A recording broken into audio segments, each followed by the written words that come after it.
जिंदगी के हर मोड़ पर आपको अपने भी मिलेंगे, पराये भी मिलेंगे, आपके दोस्त भी मिलेंगे, आपके दुश्मन भी मिलेंगे। दोस्तों, आपको उठाने वाले भी मिलेंगे, गिराने वाले भी मिलेंगे। लेकिन दोस्तों, उठाने वाले कम मिलेंगे, गिराने वाले ज़्यादा मिलेंगे। इसलिए संभलना सीख लो, क्योंकि गिराने वाले एक दिन नहीं, हर रोज़ मिला करते हैं। फ्रेंड्स, मैं हूं उमेश कुमार और आप देख रहे हैं टैलेंट्स एकेडमी क्लासेस। आज के सेशन में क्लास 12th मैथमेटिक्स में आव्यूह चैप्टर को देखेंगे, जो कि बहुत ही महत्वपूर्ण अध्याय है क्लास 12th का। तो हमें आव्यूह के बारे में इस सेशन में पढ़ना है। तो चलते हैं, आज की सेशन की शुरुआत करते हैं। स्टूडेंट्स, हमारा जो चैप्टर है कक्षा 12 का गणित में आव्यूह मीन्स मैट्रिसेज है। तो सबसे पहले हम देखेंगे कि इन मैट्रिसेज जो हमारे आव्यूह हैं, इनकी संकल्पना मतलब इनकी खोज कैसे हुई, मतलब ये जो इनका कॉन्सेप्ट है कैसे आया सामने। ठीक है, तो हम आपको बताना चाह रहे हैं, जो रैखिक समीकरण के निकाय होते हैं उनको हल करने की सरल विधि और संक्षिप्त विधि की खोज की जा रही थी, और इस खोज के प्रयास के फलस्वरूप हमें आव्यूह की संकल्पना मिली। मतलब आव्यूह की संकल्पना का विकास हुआ किसके खोज के दौरान? रैखिक समीकरण निकायों के सरल एवं संक्षिप्त हल करने की विधियों की खोज मैथमेटिशियन लोग कर रहे थे, जिसके फलस्वरूप हमें आव्यूह का ज्ञान हुआ। ठीक है, और आव्यूह का प्रयोग मैथमेटिक्स के विभिन्न शाखाओं में होता है, इसकी आवश्यकता पड़ती है मैथमेटिक्स में। इसके अलावा विज्ञान और वाणिज्य में भी आव्यूह का प्रयोग आपको देखने को मिलेगा। स्टूडेंट्स, विज्ञान और वाणिज्य के अलावा आपको अर्थशास्त्र, मनोविज्ञान, आधुनिक मनोविज्ञान, औद्योगिक प्रबंधन में भी आव्यूह का प्रयोग होता है। ठीक है, तो इस तरह से आव्यूह बहुत ही महत्वपूर्ण चैप्टर। अब हम देखते हैं कि आव्यूह क्या होते हैं। आव्यूह के बारे में थोड़ा सा हम यहाँ पे चर्चा कर लेते हैं कि कैसे इसकी संकल्पना विकसित हुई। मान लीजिए राम एक व्यक्ति है, उसके पास 10 पुस्तकें हैं, 10 पुस्तकें हैं, और राम ने इन पुस्तकों को इस तरह से लिखा, इनको प्रदर्शित किया। 10 पुस्तकों को प्रदर्शित करने के लिए राम ने इस तरह का नोटेशन लिखा, और इसको ऐसे समझा कि ये बॉक्स के अंदर जो भी चीज़ है, राम के पास पुस्तकों की संख्या है। इस बॉक्स में क्या है? राम के पास पुस्तकों की संख्या जो है वही लिखी गई है। और अगर हमें यह प्रदर्शित करना हो कि राम के पास 10 पुस्तक और 5 पेंसिल है, 5 पेन है, मान लीजिए राम के पास 10 पुस्तक और 5 पेन है,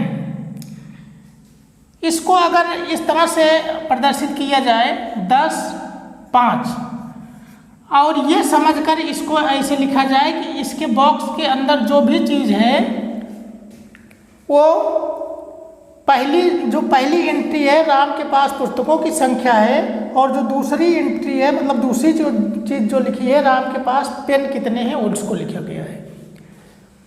मतलब राम के पास पुस्तकें और जो पेन है उनको इस तरह से प्रदर्शित किया गया बॉक्स के अंदर कि जो पहली चीज़ है वो पुस्तकों की संख्या और दूसरी चीज़ कलमों की संख्या, मतलब पेन की संख्या। इसी तरह हम मान लेते हैं कि 3 लोग हैं, राम है, श्याम है और राहुल है। 3 लोग हैं, और राम के पास पुस्तक कितनी है? पेन कितनी है यहाँ पे हम नोट कर रहे हैं। राम के पास 10 पुस्तक और 5 पेन है। श्याम के पास 7 पुस्तक 2 पेन है। राहुल के पास 8 पुस्तक 3 पेन है। तो इसको अगर इस तरह से लिखना हो तो हम लोग कैसे लिखेंगे? इसको ऐसे लिखेंगे, बॉक्स के अंदर राम का पहले लिखेंगे 10 पुस्तक 5 पेन, श्याम का लिखेंगे 7 पुस्तक 2 पेन, राहुल का लिखेंगे 8 पुस्तक 3 पेन। ठीक है, और ये समझकर लिखेंगे कि बॉक्स के अंदर जो चीज़ है, पहले राम के द्वारा कितनी पुस्तक और कितनी पेन है लिखा गया, फिर श्याम के द्वारा कितनी पुस्तक कितना पेन है लिखा गया, फिर राहुल के पास कितनी पुस्तक और कितनी पेन है, ये समझकर हमने लिखा है। और इसको अगर आप लिखना चाहें तो ऐसे भी लिख सकते हैं,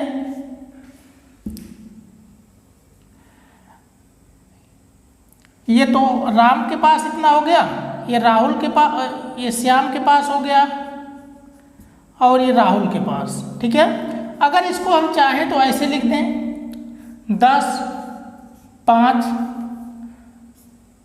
7 2 और 8 3। मतलब ये वाली जो एंट्री है, ये राम के पास जो पुस्तक और पेन है, ये श्याम के पास पुस्तक और पेन है, ये राहुल के पास पुस्तक और पेन है। क्लियर है? तो संख्याओं के इस तरह लिखने की विधि को आव्यूह कहा जाता है। ये जो हमने लिखने की विधि यहाँ पे प्रदर्शित की गई है, इस तरह के प्रदर्शन को, संख्याओं के इस तरह के प्रदर्शन को आव्यूह कहा जाता है। क्लियर है? चलिए हम थोड़ा सा और अच्छे से इसको डिफाइन करते हैं कि आव्यूह क्या चीज़ होता है। ठीक है, तो स्टूडेंट्स, आव्यूह क्या होता है? संख्याओं या फलनों के आयताकार क्रम विन्यास को आव्यूह कहा जाता है। मतलब जो संख्याएं हैं या फलन है, मीन्स फंक्शन है एक्स के, इस तरह से a+2 3 a-2, ये जो होंगे ये फलन है। और मान लीजिए संख्या है कोई 1 2 3 4 5 6, ये क्या है? ये दोनों आव्यूह कहे जाए। मतलब संख्याओं या फलनों के आयताकार क्रम विन्यास को क्या कहा जाता है? आव्यूह। क्लियर है? और उसमें जो संख्याएं होती हैं उनको आव्यूह के अवयव कहते हैं। तो आव्यूह के अवयव क्या होंगे? 1 इस आव्यूह का अवयव होगा, 2 इस आव्यूह का अवयव होगा, जितनी भी संख्याएं हैं सब इसके अवयव या तत्व होंगी। ठीक है, इसके अवयव क्या होंगे? पहला अवयव ये है, दूसरा ये है, तीसरा ये है, चौथा, इसके 4 अवयव हैं, इसके 6 अवयव हैं। ठीक है, कहने का मतलब है संख्याओं या फलनों को अगर हम सारणिक के रूप में व्यवस्थित कर देते हैं तो उसे ही आव्यूह कहा जाता है। क्लियर है? और ध्यान रखना कि जितनी भी इसमें संख्याएं होंगी सब इसके अवयव होंगे। और दूसरी बात यह है कि जो आव्यूह होगा उसको कैपिटल अक्षर से लिखा जाता है, चाहे कैपिटल ए लिखिए, कैपिटल बी लिखिए, कैपिटल सी लिखिए, चाहे जो लिखिए, मतलब कैपिटल अक्षर से इनको आव्यूह को प्रदर्शित किया जाता है। ठीक है, चलिए और हम ये बात करेंगे, जितनी भी क्षैतिज लाइन बनेगी उसको पंक्ति कहा जाता है। तो अगर इसमें देखा जाए तो पंक्ति कितनी है? 2 है, क्योंकि देखिए एक लाइन ये हो गई, दूसरी लाइन ये हो गई। पहली लाइन में ये दोनों हैं, दूसरी लाइन में ये दोनों हैं, तो पंक्ति 2 हो गई। मतलब जो क्षैतिज रेखा होती है उसे ही पंक्ति बोला जाता है। तो इसमें 2 पंक्ति हैं। क्षैतिज का मतलब पड़ी हुई कितनी रेखा है? 2। तो इसकी पंक्तियों की संख्या, इस आव्यूह में पंक्तियों की संख्या 2 है। और ऊर्ध्व रेखा जितनी होगी किसी आव्यूह में उसको कहा जाता है स्तंभ। स्तंभ या कॉलम, अंग्रेजी में कॉलम बोला जाता है, इसको रो बोला जाता है, ठीक है, पंक्ति को रो बोला जाता है, इसको कॉलम बोला जाता है। तो जो ऊर्ध्व रेखा ऐसे होती है और जो क्षैतिज रेखा होती है ऐसे होती है। जितनी क्षैतिज रेखा होगी पंक्ति उतनी होगी, और ऊर्ध्व रेखा जितनी होगी उसको स्तंभ कहेंगे। तो ऊर्ध्व रेखा कितनी है, देखो एक लाइन में ये है, दूसरी लाइन में है, तो यहाँ पे 2 हो गई स्तंभ की संख्या। अब इसमें अगर देखा जाए, मान लो ये आबी उबी है, तो इसमें कितनी पंक्ति होगी, पहली लाइन ये है, पहली लाइन में ये तीनों है, दूसरी लाइन में तीनों है, तो 2 ही पंक्ति हो गई। तो इसमें पंक्ति हो गई 2। अब और स्तंभ कितने हो जाएंगे, देखिएगा स्तंभ वाली ये लाइन होती है सीधी सीधा, तो सीधी सीधी रेखा खींचने पर कितनी रेखा बनेगी, 1 2 3, तो यहाँ पे स्तंभ हो गया 3, ठीक है।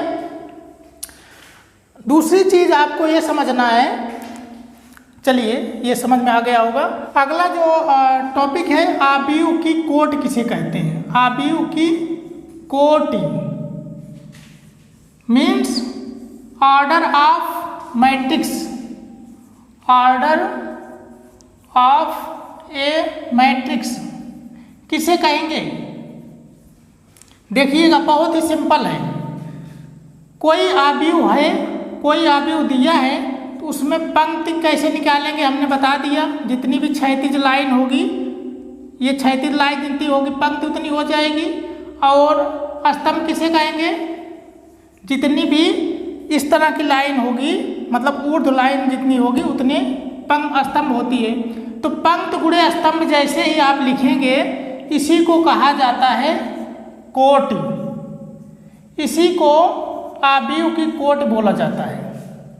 अगर आपको आबीयु की कोटि बताना है तो आपको 2 चीज देखना पड़ेगा कि उस आबीयु में पंक्ति कितनी है और उस आबीयु में स्तंभ कितने हैं, मतलब रो कितने हैं, कॉलम कितने हैं।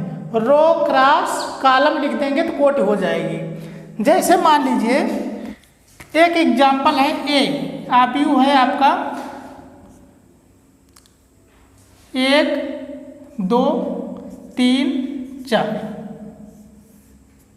इसका आपको बताना है कोटि, इसका कोटि बताना है। तो कोटि बताने के लिए क्या हो जाएगा, कोटि बराबर होता है पंक्ति गुणे स्तंभ, पंक्ति गुणे स्तंभ। तो पंक्ति यहाँ पे देखिए, 1 पंक्ति 2 पंक्ति, मतलब पंक्ति का मतलब ये रेखा जो सीधी रेखा है, तो 2 पंक्ति हो गई। स्तंभ कितने हो गए, देखिए 1 2, ठीक है। तो इस आबीयु की कोटि कितनी हो गई, 2 क्रॉस 2, 2 क्रॉस 2। तो यहाँ पे लिखेंगे इसकी कोटि क्या हो जाएगी, 2 क्रॉस 2। यही मैट्रिक्स के दाहिनी तरफ नीचे की तरफ कोटि लिखी जाती है। क्लियर है। जैसे आपके पास है 1 2 3 4 5 6 7 8 9, इसकी कोटि क्या होगी, देखिएगा 1 पंक्ति 2 पंक्ति 3 पंक्ति, 3 हो गया। कॉलम कितने हो गए, 1 2 3, तो ये 3 क्रॉस 3 मतलब 3 गुणे 3 की कोटि होगी इसकी। इस मैट्रिक्स की कोटि कितना होगी, 3 क्रॉस 3। क्लियर है। चलिए एक चीज और समझ लीजिएगा, किसी भी मैट्रिक्स को ऐसे प्रदर्शित किया जाता है, जैसे ए है तो ए बराबर ऐसे लिखा जाता है, ए आई जे, इसको मैट्रिक्स साड़ी के अंदर लिख देते हैं, ठीक है। तो किसी भी मैट्रिक्स को प्रदर्शित करना है तो ए आई जे के रूप में लिखा जाता है। जहाँ पे आई क्या है, आई क्या है, पंक्ति, आई पंक्ति को प्रदर्शित करती है और जे किसको दिखाती है, स्तंभ को। क्लियर है। आई पंक्ति को और जे स्तंभ को, ठीक है। अगर मान लीजिए आपको कोई मैट्रिक्स ए दी है और वो मैट्रिक्स है m क्रॉस n की, उस मैट्रिक्स का कोड कितना है m क्रॉस n, मतलब m पंक्ति है n कॉलम है। एक कैसा अवयव है जिसमें m पंक्ति है और n कॉलम है, तो इसको कैसे लिखेंगे बताइए, इसको कैसे आप लिखेंगे? अगर ये है आपका तो आपको लिखना पड़ेगा, यहाँ पे देख लीजिएगा, ऐसे लिखेंगे, एक बॉक्स बनाएंगे, इसमें देखिएगा जरा, इसमें आपको m पंक्ति लेना है, n कॉलम लेना है। तो पंक्ति कैसे कैसे होती है, एक पंक्ति, दो पंक्ति, तीन पंक्ति, यहाँ तक m पंक्ति लेना है। तो पहली पंक्ति में 1 पहली पंक्ति हो गया, और A2 ये दूसरी पंक्ति हो गई, A3 तीसरी पंक्ति हो गई, ऐसे ऐसे करके कितनी पंक्ति लेना है m पंक्ति, तो AM हो गया। ठीक है, लिखने का तरीका आप देख लीजिएगा, इसको हम बता रहे हैं कैसे लिखना है। A1 है, ये तो पहला पंक्ति हो गया और पहला कॉलम भी है ना ये वाला, तो पहला कॉलम भी है तो 1 1 भी लगा दो इसको, ये पहला कॉलम है और ये पहली पंक्ति है। ठीक है, तो यहाँ पे 1 हो गया, क्लियर है। अच्छा, पहली पंक्ति दूसरा हो जाएगा, पहली पंक्ति दूसरा कॉलम, तो A1 2 मतलब पहली पंक्ति दूसरा स्तंभ। देखिएगा, I पंक्ति को बताती है, J स्तंभ को बताता है। इसका मतलब है कि ये जो है पहली पंक्ति में है और दूसरे स्तंभ में है। इसी तरह से कितने स्तंभ कुल बनेंगे बताइएगा, n स्तंभ बनना है। ये पहला स्तंभ, ये दूसरा स्तंभ, इधर वाला स्तंभ को बता रहा है, ये स्तंभ है, दूसरा स्तंभ, तीसरा स्तंभ, ऐसे जा कर के A1 n स्तंभ बनेंगे, एक स्तंभ, दो स्तंभ, ये जाके n स्तंभ बनेंगे। ठीक है, अब ये क्या हो जाएगा A2 2, ठीक है, ऐसे जा करके ये हो जाएगा A2n। क्लियर है। इस तरह से आप लिखते हुए A3 2 मतलब तीसरी पंक्ति और दूसरा कॉलम, ये दूसरा कॉलम है, ये तीसरी पंक्ति है, तो A3 का मतलब है कि तीसरी पंक्ति में और दूसरे कॉलम में इतना है। इसी तरह से A3n हो गया है। अब ऐसे लिखते हुए आप लोग कहाँ तक पहुँच जाएंगे बताइएगा, AM2 हो जाएगा, यमवा पंक्ति पहला कॉलम, यमवा पंक्ति दूसरा कॉलम, ऐसे करते हुए AMN हो जाएगा। क्लियर है ना। तो m क्रॉस n की मैट्रिक्स लिखने के लिए आप ऐसे लिखोगे इसको। चलिए एक छोटा एग्जांपल हम लेके बताते हैं आपको। मान लीजिए A बराबर है आपका AIJ और ये मैट्रिक्स है 2 क्रॉस 3 की, मतलब दो पंक्ति हैं, तीन कॉलम हैं। ठीक है, तो कैसे आप लिखोगे, जैसे इसको इतना लिखा है m पंक्ति n कॉलम इतना लिखा है, तो दो पंक्ति तीन कॉलम लगना है आपको। ठीक है, दो पंक्ति मतलब ये दो पंक्ति ऐसे होगी और तीन कॉलम भी हो जाएगा, 1 2 3 ऐसे होगी, दो पंक्ति होगी तीन कॉलम होगा, तब इस तरह की मैट्रिक्स होगी। चलिए कैसे लिखा जाएगा देख लेते हैं इसको। सबसे पहले क्या लिखेंगे देखिएगा, A11 मतलब पहली पंक्ति पहला कॉलम, फिर पहली पंक्ति दूसरा कॉलम, फिर पहली पंक्ति तीसरा कॉलम, तीन कॉलम होना चाहिए ना, तीन तक जाएगा ये जो दूसरी संख्या है मतलब कॉलम वाली संख्या तीन तक जाएगी। ठीक है, अब देखिए अब दूसरी पंक्ति चलिए, पहली पंक्ति हो गई, ये 1 1 1 ये पहली पंक्ति हमने लिख दिया। अब दूसरी पंक्ति लिखेंगे A21, दूसरी पंक्ति पहला कॉलम, ये पहला कॉलम है और दूसरी पंक्ति है, दूसरी पंक्ति दूसरा कॉलम, ये दूसरी पंक्ति और दूसरा कॉलम हमने यहाँ लिखा है A2 3। क्लियर है। अब देखिएगा अब आपका यही हो गया, ये 2/3 का मैट्रिक्स है। देखिएगा m क्रॉस n की होती है तो यहाँ लास्ट में n आता है, n आता है। तो यहाँ 2 3 है तो लास्ट में 2 3 आएगा। अगर 2 3 जब आ जाए तो बंद कर दीजिए। तो इसमें देखिए एक पंक्ति, दो पंक्ति, ठीक है, 2 हो गया, एक कॉलम, दो कॉलम, 3 कॉलम। तो इसमें 2 क्रॉस 3 का मैट्रिक्स बन गया। क्लियर है? चलिए अब एक चीज़ आपको हम बता दें कि अवयवों की संख्या कितनी होगी। अवयव के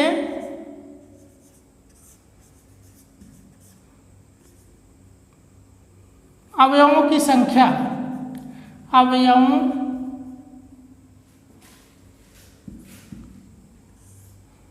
की संख्या कितनी होगी बताइए। अवयवों की संख्या निकालना है तो आप वही जो पंक्ति होती है, पंक्ति में स्तंभ से गुणा कर दीजिए। गुणा करके जो गुणनफल आएगा वही हो जाएगी अवयवों की संख्या। जैसे इसमें कितने अवयव होंगे तो चाहे तो ऐसे गिन लीजिए 1 2 3 4 5 6, चाहे ऐसे करिए, चाहे ये जो लिखा है 2 3 6 ऐसे लिख दीजिए। 2 गुणे 3 मतलब 6, पंक्ति 2, स्तंभ 3, 2 3 6, कुल इसमें कितने अवयव होंगे 6। क्लियर है? अगर किसी अवयव में अवयवों की संख्या ज्ञात करना है तो पंक्ति गुणे स्तंभ कर दीजिएगा, जितना आएगा उतने अवयव होंगे। ठीक है? या यूँ कह दो कि जो कोटि है, कोट में जो पंक्ति और स्तंभ है उन्हीं को गुणा करके हमें बताएंगे कि अवयव कितने हैं। क्लियर है? अब हम देखेंगे अगर किसी बिंदु को अवयव के रूप में प्रदर्शित करना है, कोई पॉइंट है P x y, इसको अवयव के रूप में प्रकट करना है तो कैसे करोगे। P x y को ऐसे मान लो कि कोई पॉइंट है 1 2, ठीक है, इसको अवयव के रूप में कैसे लिखोगे तो बहुत ही सिंपल है। P इक्वल टू ऐसे लिख सकते हो 1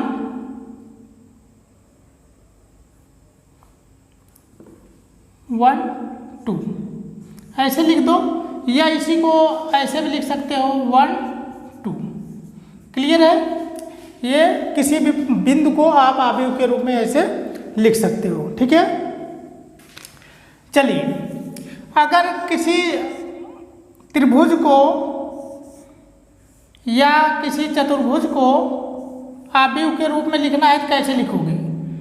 तो जो इसके शीर्ष होते हैं उसके पॉइंट अगर मालूम रहे आपको, जैसे मान लो कि 1 2 है, ये 2 3 है, ये पॉइंट शीर्ष, और ये 3 4 है, इसके जो शीर्ष के निर्देशांक हैं, तो इसको कैसे लिखेंगे अवयव के रूप में। मान लो A है, इसका अवयव कैसे लिखेंगे। ठीक है? कैसे लिखेंगे देखा जाएगा। इसको ऐसे आप लिख दीजिए 1 2, ये पहला पॉइंट है, ये मान लो A है, ये मान लो B है, ये C है, तो A हो गया। और B वाला कैसे लिखा जाएगा 2 3, C वाला कैसे लिखा जाएगा 3 और 4। इस तरह से आप लिख सकते हो। क्लियर है? अगर इसको लिखना है ऐसे, A है, ये B है, ये C है और ये D है, इसको मान लो 1 1 1 2 1 3 और 1 4 है मान लो। ठीक है? इसके निर्देशांक हम मान लें इतना है, तो इसको अवयव के रूप में लिखना है तो मान लो ये, इसको कैसे लिखोगे आप।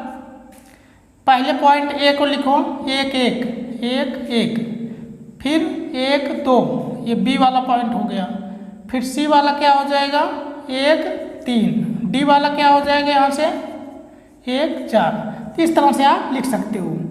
इसको और अगर लिखना है कैसे, इसको ऐसे भी लिख सकते हो जैसे एक पॉइंट पंक्ति में लिखे हैं, अब एक कॉलम में भी लिख सकते हो 1 1 1 1, ए वाला पॉइंट हो गया, 1 2, ये बी वाला कॉलम हो गया, 1 3, ये सी वाला हो गया, 1 4, ये डी वाला हो गया। इस तरह से प्रदर्शित कर सकते हो। क्लियर है स्टूडेंट्स? अब हम कुछ एग्जाम्पल लेंगे जिसको सॉल्व करेंगे मैट्रिक्स से संबंधित। ठीक है? पहला एग्जाम्पल हम ले रहे हैं किसी स्कूल के कक्षा 6, 7, 8 में पढ़ने वाले बालक और बालिकाएं निम्नलिखित प्रकार से हैं।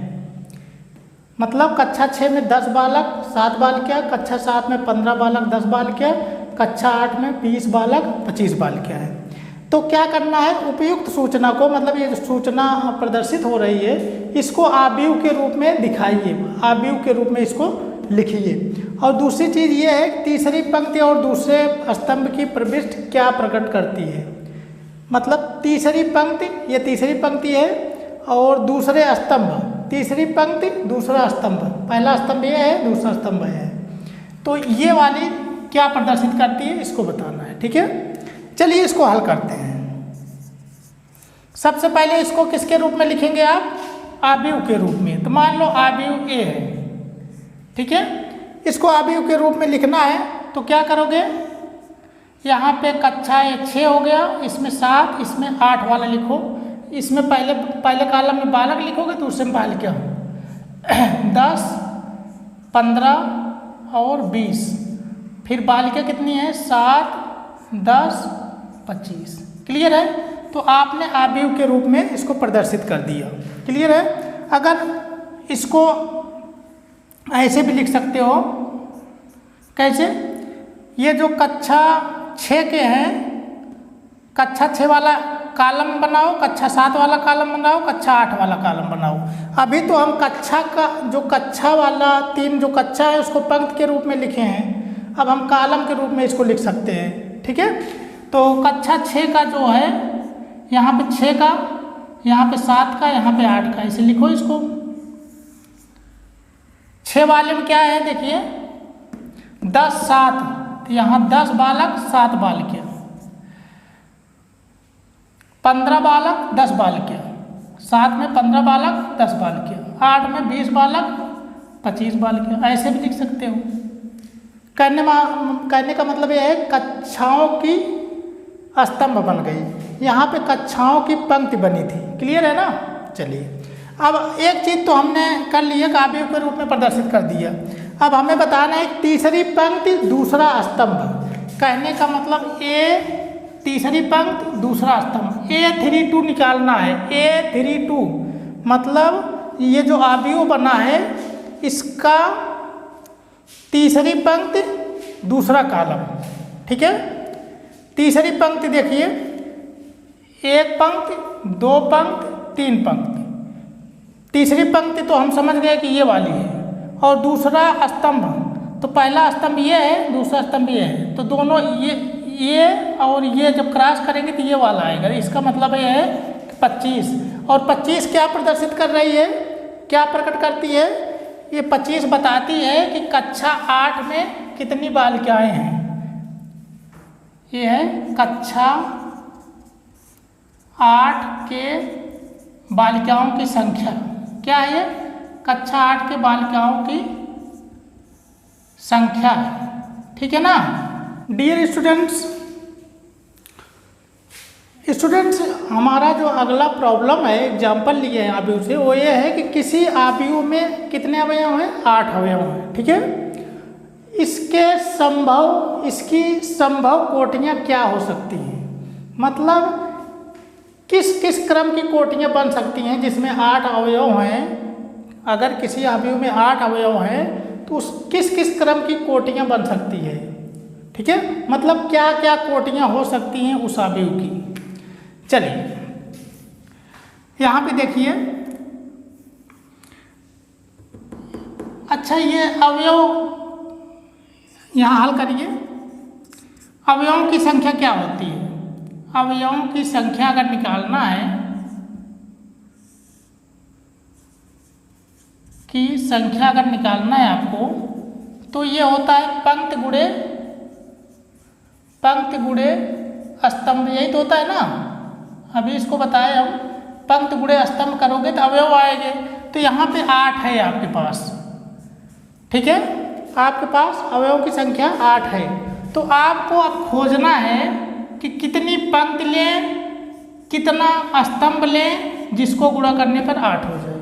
ठीक है, तो सोचिए आप, पहली चीज़ तो कितना लेंगे, कितनी बन सकता है, इसमें कितना पेयर बन सकता है, इसमें 2 पेयर बनेगा, मतलब एक युग्म बनेगा। पहला तो 1 ले सकते हो, 8 ले सकते हो,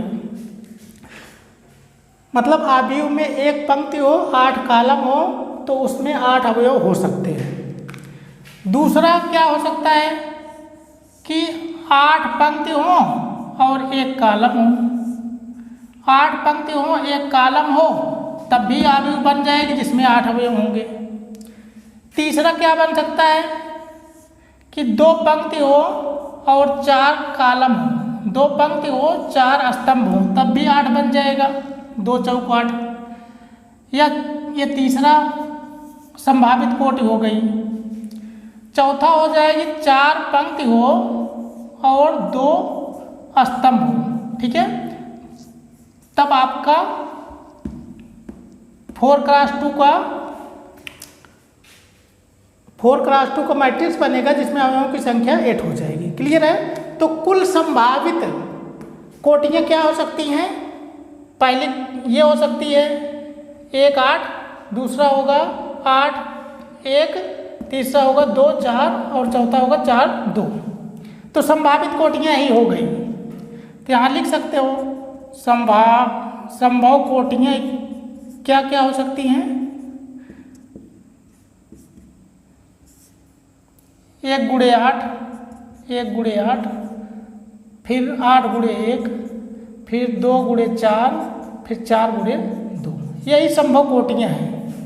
क्लियर है? चलिए डियर स्टूडेंट्स, अगला जो एग्जाम्पल हम लिए हैं, एक 2x3 कोट के आव्यूह की रचना कीजिए जिसके अवयव aij = i + j द्वारा प्रदर्शित हैं, जहाँ पे i पंक्तियों की संख्या है और j स्तंभों की संख्या है। क्लियर है?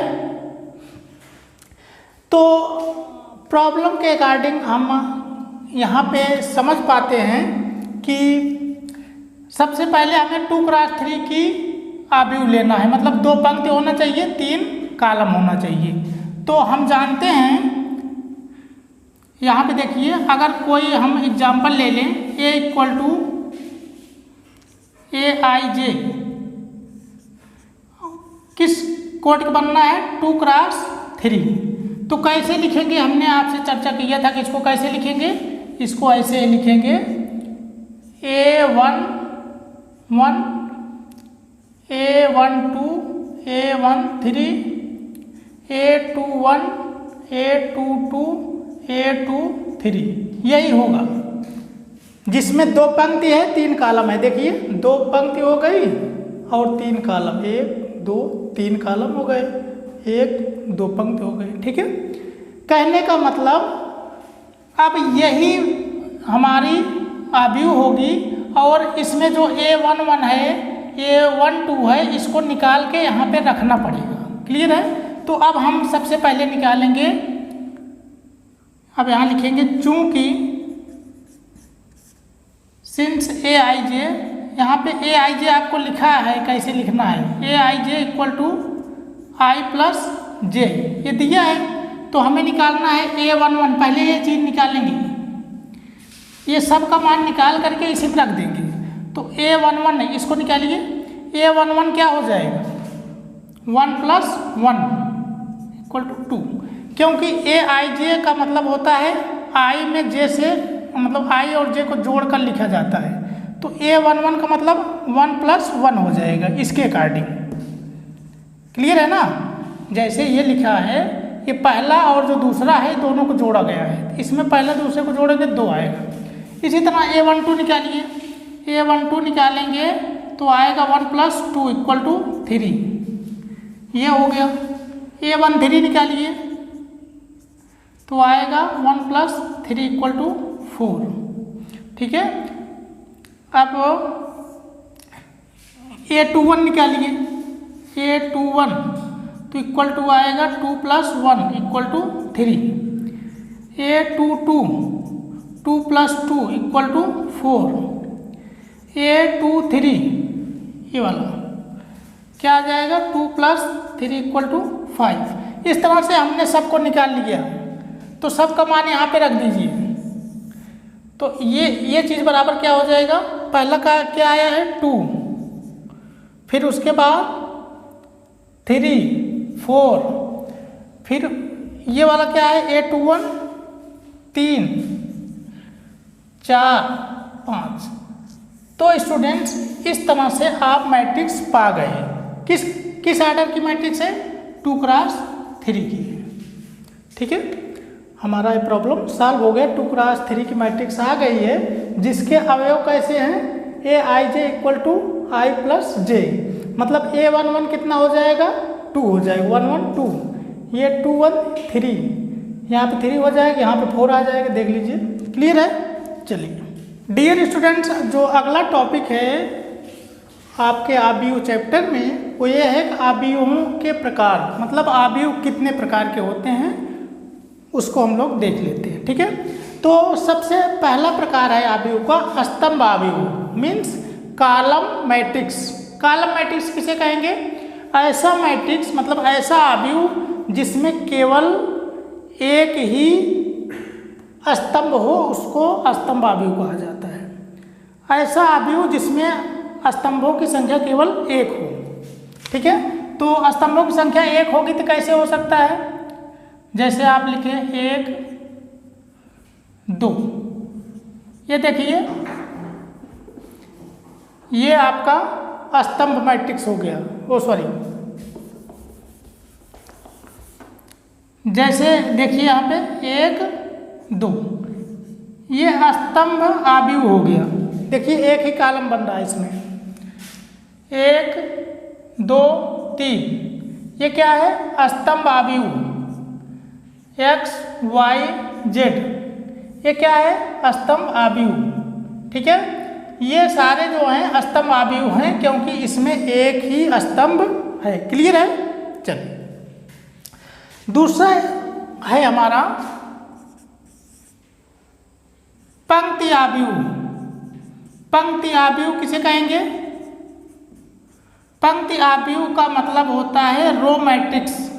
रो मैट्रिक्स किसे कहेंगे, ऐसी मैट्रिक्स जिसमें पंक्तियों की संख्या केवल 1 हो, मतलब केवल और केवल एक पंक्ति हो, तो उसको पंक्ति आव्यूह कहा जाता है। क्लियर है। इसका एग्जाम्पल जैसे हम ले लें 1 2, ये देखिए एक ही पंक्ति है ना, इसमें कितनी पंक्ति है, एक पंक्ति है। X Y Z, ये देखिए इसमें कितनी पंक्ति है, एक। तो इस तरह से जितनी भी आव्यूह होंगी जिसमें एक पंक्ति होगा उसको पंक्ति आव्यूह कहा जाएगा। क्लियर है। अब हम तीसरा प्रकार जो है उसको देखते हैं, वो है वर्ग आव्यूह। वर्ग आव्यूह, वर्ग आव्यूह किसे कहेंगे, स्क्वायर मैट्रिक्स किसे कहेंगे, बोलिए। स्क्वायर मैट्रिक्स उसे कहेंगे जिसमें पंक्तियों की संख्या और स्तंभों की संख्या बराबर हो। मतलब एक पंक्ति हो तो एक स्तंभ हो, 2 पंक्ति हो तो 2 स्तंभ हो, 3 पंक्ति हो तो 3 स्तंभ हो। ऐसे पंक्तियों और स्तंभों की संख्या अगर बराबर है किसी आव्यूह में तो उसको वर्ग आव्यूह बोला जाता है। ठीक है, इसका एग्जाम्पल जैसे देख लेते हैं हम लोग। ये देखिए अगर ऐसे लिखा है तो एक पंक्ति एक कॉलम है ना, 1 क्रॉस 1 है कि नहीं है, तो ये वर्ग आव्यूह हो गया। अगर ऐसे लिखा है 1 2 3 4, इसमें देखिए 2 पंक्ति 2 कॉलम, ये क्या हो गया, वर्ग आव्यूह हो गया। अगर ऐसे लिखा है X Y Z 1 2 3 A B C, इसमें देखिए 3 पंक्ति और 3 कॉलम है, तो ये भी क्या हो गया, वर्ग आव्यूह हो गया। क्लियर है। और वर्ग आव्यूह में अगर लिखना है इसकी कोड, तो इसकी कोड जैसे इसकी इस आव्यूह की कोड केवल 1 कह सकते हो, क्योंकि दोनों बराबर है। तो इस आव्यूह की कोड 1 है, इस आव्यूह की कोड क्या है, 2 है, इस आव्यूह की कोड क्या है, 3। मतलब 3 क्रॉस 3 कहने की जरूरत नहीं है, क्योंकि दोनों बराबर है, तो आप कह सकते हो कि इसकी कोड 3 है। क्लियर है। चलिए जो अगला हमारा है विकर्ण आव्यूह। विकर्ण आव्यूह का मतलब डायगोनल मैट्रिक्स। जो विकर्ण आव्यूह होता है एक तरह का वर्ग आव्यूह होता है, मतलब विकर्ण आव्यूह में भी पंक्ति और स्तंभ बराबर होते हैं, लेकिन उसके अलावा जो विकर्ण के अवयव होंगे वो विकर्ण के अवयव के अलावा जितने भी होंगे सब शून्य होंगे। क्लियर है? कहने का मतलब ये है कि ऐसे रहेगी आपका, जैसे मान लो 1 0 0 2, ये विकर्ण मैट्रिक्स है। इसमें विकर्ण वाले अवयव रहेंगे और उसके अलावा जितने भी रहेंगे वो 0 हो जाएंगे, तो उसको विकर्ण मैट्रिक्स कहा जाएगा। और विकर्ण मैट्रिक्स भी एक तरह का वर्ग आव्यूह होता है, मतलब पंक्ति और कॉलम इसमें बराबर होते हैं। और एग्जाम्पल इसका लेते हैं, जैसे x 0 0 0 y 0 0 0 z। ये देखिए ये भी विकर्ण आव्यूह है, क्योंकि विकर्ण के ये विकर्ण है, विकर्ण के अलावा सभी जो अवयव हैं वो 0 हैं। तो विकर्ण आव्यूह किसे कहेंगे? ऐसा वर्ग आव्यूह जिसमें विकर्ण के अलावा सभी अवयव शून्य हो उसको विकर्ण आव्यूह बोला जाता है। क्लियर है? स्केलर मैट्रिक्स अदिश आव्यूह किसे कहते हैं? अदिश आव्यूह एक तरह का विकर्ण आव्यूह है। विकर्ण आव्यूह है मतलब विकर्ण वाले अवयव रहेंगे, बाकी सब शून्य रहेंगे, लेकिन जो विकर्ण में रहेगा वो भी बराबर रहेगा। जो विकर्ण में रहेगा वो बराबर रहेगा, उसके अलावा सब शून्य रहेंगे, उसको क्या कहा जाएगा? विकर्ण आव्यूह। क्लियर है? इसका एग्जाम्पल ले लेते हैं, जैसे 1 0 0 1, ये विकर्ण आव्यूह है और इसमें विकर्ण वाला जो एलिमेंट है वो बराबर है, अवयव जो है बराबर है, तो ये अदिश आव्यूह हो गया। क्लियर है? और ऐसे लिखते हैं 1 0 0 0 1 0 0 0 1। कहने का मतलब विकर्ण का जो अवयव रहेगा वो शून्य नहीं रहेगा और बराबर रहेगा, ये ध्यान रखना है। अदिश आव्यूह में विकर्ण का अवयव बराबर रहेगा, एक ही संख्या रहेगी, 1 1 1 2 2 2 3 3 3 हो सकता है, बाकी सब 0 रहेंगे। ठीक है? कहने का मतलब यहाँ 1 1 है तो इसको 2 2 भी कर सकते हो, इसको 2 2 भी कर दोगे तो कोई दिक्कत नहीं है। ठीक है? ये 3 3 हो सकता है, x x हो सकता है, कुछ भी हो सकता है, मतलब बराबर होना चाहिए। क्लियर है? तत्समक आव्यूह, तत्समक आव्यूह, तत्समक आव्यूह का मतलब identity matrix. Identity matrix, identity matrix किसे कहते हैं? जो अदिश, यहाँ पे देखिए आइडेंटिटी मैट्रिक्स उसे कहते हैं जिसमें विकर्ण के अलावा सभी शून्य होते हैं और विकर्ण वाला एक होता है। विकर्ण वाले अवयव एक हों और उसके अलावा सभी शून्य हों। तो कहने का मतलब ये है कि तत्समक आव्यूह उसे कहेंगे जिसमें विकर्ण वाला अवयव एक हो और उसके अलावा सभी शून्य हो। ठीक है? ये एक तरह से ये विकर्ण आव्यूह ही होता है। क्लियर है? चलिए, तो इसमें एक रहना चाहिए, कुल मिला के बाकी सब शून्य होंगे, विकर्ण में एक रहना चाहिए। क्लियर है? ये आइडेंटिटी का मतलब 1। क्लियर है? यहाँ पे देखिए 1 0 0 0 1 0 0 0 1। ये भी एक तरह का वर्ग आव्यूह है जिसके विकर्ण में एक रहता है, बाकी सब शून्य रहता है, उसी को तत्समक आव्यूह बोला जाता है। और एक दूसरा आव्यूह है आपका शून्य आव्यूह। ठीक है? शून्य आव्यूह, शून्य या रिक्त आव्यूह।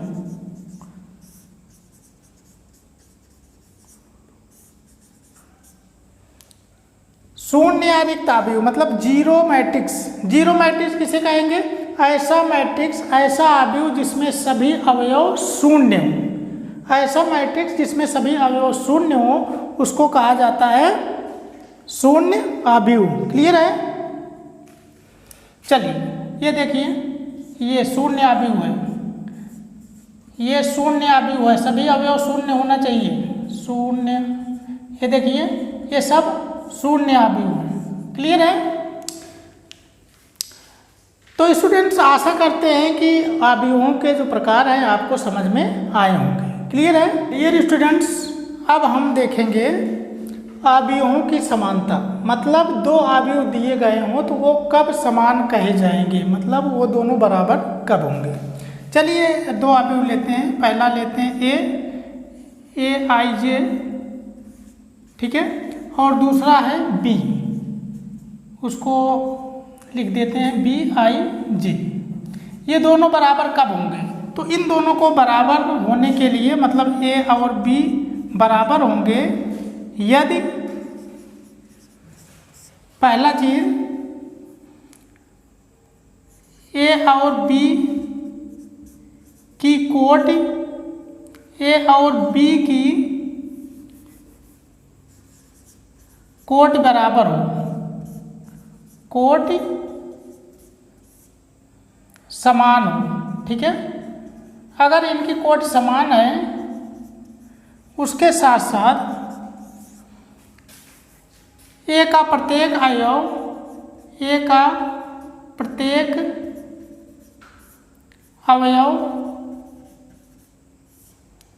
बी के संगत अवयव के बराबर हो, बी के संगत अवयव के बराबर हो।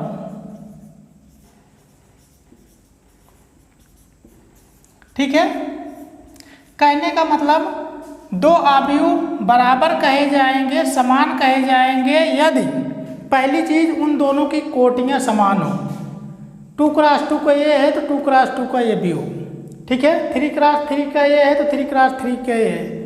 2 क्रॉस 2 का ये हो, 2 क्रॉस 3 का ये है तो 2 क्रॉस 3 का ये भी होना चाहिए। मतलब कोटियां बराबर होंगी। उसके साथ साथ ए का हर एक अवयव बी के संगत अवयव के बराबर होगा। मतलब इसके पहली पंक्ति पहले कॉलम का अवयव इसके पहली पंक्ति पहले कॉलम के अवयव के बराबर होगा। इसके पहले पंक्ति दूसरे कॉलम का अवयव इसके पहली पंक्ति दूसरे कॉलम के अवयव के बराबर होना चाहिए। अगर ऐसा है तो दोनों अवयव समान कहे जाएंगे। चलिए एक एग्जाम्पल लेते हैं। यहाँ पे हम ले रहे हैं x y 1 2, ये a है। ठीक है? और b हम ले रहे हैं 2 3 a b। ये दोनों बराबर कब होंगे? a और b बराबर होंगे यदि पहली चीज क्या है कि इनके कोट बराबर होना चाहिए। कोट तो 2 क्रॉस 2 का ये भी है और 2 क्रॉस 2 का ये भी है, तो कोट तो बराबर हो गया। पहला जो कंडीशन है वो तो फुलफिल हो गया है। दूसरा हमें ये होना चाहिए, दूसरा ये होना चाहिए कि x का मान 2 के बराबर होना चाहिए। मतलब x बराबर 2 होना चाहिए, y बराबर 3 होना चाहिए। संगत का मतलब यही होता है, a का जो अवयव लोगे उसी हिसाब से b का अवयव आप देखोगे उसको।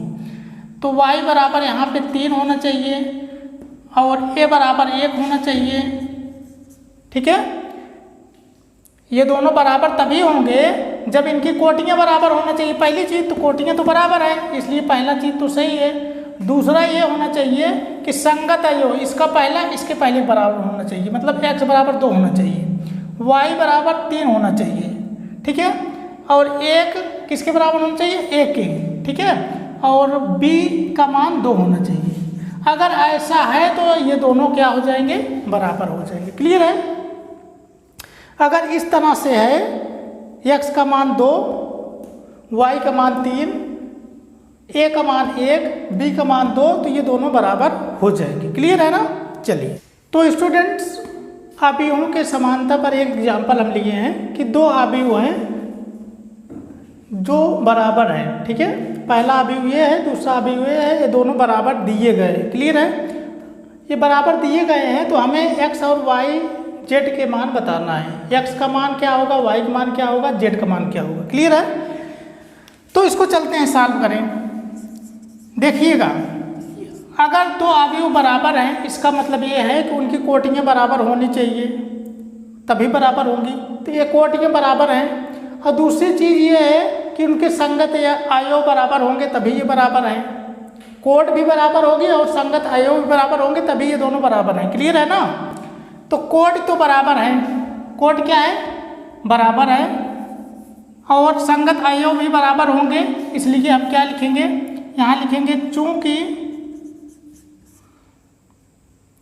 दोनों अवयव समान हैं, अवयव समान हैं, अतः दोनों के संगत अवयव, दोनों के संगत मतलब इसके और इसके संगत अवयव बराबर होंगे, बराबर होंगे, ठीक है ना। अगर समान है तो कोड भी बराबर होगी और संगत अवयव भी बराबर होंगे, ठीक है। चलिए, जब बराबर होंगे तो यहाँ पे क्या हो जाएगा, इसका ये वाला इसके पहले के बराबर हो जाएगा, अतः x बराबर 1 हो गया, ठीक है। और y बराबर क्या हो जाएगा 2, संगत देखेंगे तो y बराबर आ गया 2, क्लियर है। और ये 4 किसके बराबर होगा, z के, ये 4 z के बराबर हो जाएगा, ठीक है। तो z बराबर आपका आ गया 4, क्लियर है। कहने का मतलब ये है, ये 3 3 के तो बराबर है ही है। कहने का मतलब ये है कि x बराबर आ गया आपका 1, y बराबर आ गया आपका 2, x बराबर 1, y बराबर 2, और 4 किसके बराबर, z, तो z बराबर 4। और यही आपसे पूछा गया था कि x और y और z के मान क्या होंगे, तो ये आपके आंसर हो गया। इस तरह से फ्रेंड्स आपके चैप्टर अवयव का पहला सेशन यहीं पे समाप्त होता है। अगले सेशन में हम अवयवों पर जो संक्रियाएं होती हैं, अवयवों को जोड़ना, अचर किसी स्केलर से गुणा करना, ये सब सीखेंगे। तो स्टूडेंट्स, अगर आपको वीडियो अच्छा लगा हो तो हमारे चैनल टैलेंट्स एकेडमी को सब्सक्राइब कर लीजिए, साथ में बेल आइकन को प्रेस कर लीजिए, जिससे कि आने वाले वीडियोज़ का नोटिफिकेशन आपको सबसे पहले मिल सके।